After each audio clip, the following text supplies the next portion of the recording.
ഓണത്തിന് സപ്ലൈകോയിൽ സാധനങ്ങൾ എത്താൻ വഴി തെളിയുന്നു. ഓണം വിപണി ഇടപെടലിന് സപ്ലൈകോയ്ക്ക് 225 കോടി രൂപ അനുവദിച്ചിട്ടുണ്ട്.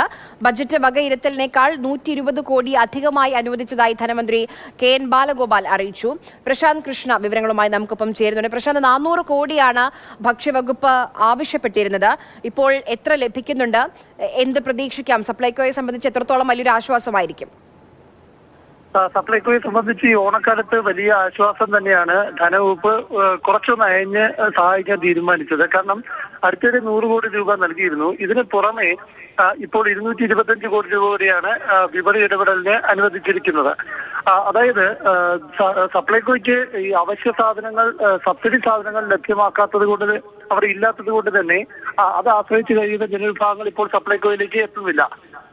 അതായത് ഈ കമ്പനികൾക്ക്, ഈ വിതരണം ചെയ്ത കമ്പനികൾക്ക് 258 കോടി രൂപയാണ് കുടിശ്ശിക നൽകാനുള്ളത്. ഈ തുക, ഇപ്പോൾ ലഭിച്ച തുക ഇതിനു വേണ്ടി വിനിയോഗിച്ചു കഴിഞ്ഞാൽ സപ്ലൈകോയിൽ സബ്സിഡി സാധനങ്ങൾ വാങ്ങി വയ്ക്കാൻ സപ്ലൈകോയ്ക്ക് സാധിക്കും.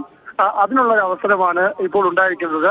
അതായത് ഈ ഓണക്കാലത്ത് സബ്സിഡി സാധനങ്ങൾ കൂടുതലായി സപ്ലൈകോയിൽ എത്താനുള്ള ഒരു അവസരമാണ് ധനവകുപ്പ് ഇപ്പോൾ 225 കോടി രൂപ അനുവദിച്ചതിലൂടെ ഉണ്ടായിരിക്കുന്നത്. ഏതായാലും കഴിഞ്ഞ ബജറ്റിൽ വകയിരുത്തിയിരുന്നത് 120 കോടി രൂപയാണ്. വകയിരുത്തലിനേക്കാൾ 120 കോടി രൂപ അധികമായാണ് ഇപ്പോൾ ഈ ഓണക്കാലത്ത് അനുവദിച്ചിരിക്കുന്നത്. ഏതായാലും ഇപ്പോഴത്തെ ഒരു പ്രതിസന്ധിക്ക് ചെറിയൊരു അയവ് വരുത്താൻ ഇപ്പോൾ ധനവകുപ്പ് ഇപ്പോൾ അനുവദിച്ചിരിക്കുന്ന തുക കൊണ്ട് സപ്ലൈകോയ്ക്ക് സാധിക്കും. തീർച്ചയായും. എന്തായാലും ഓണക്കാലത്തെ ഓണവിപണി വെച്ച് നോക്കുമ്പോൾ വലിയൊരു ആശ്വാസമാണ് ഇത്. 225 കോടി രൂപയാണ് ഇപ്പോൾ ധനവകുപ്പ് അനുവദിച്ചിരിക്കുന്നത്.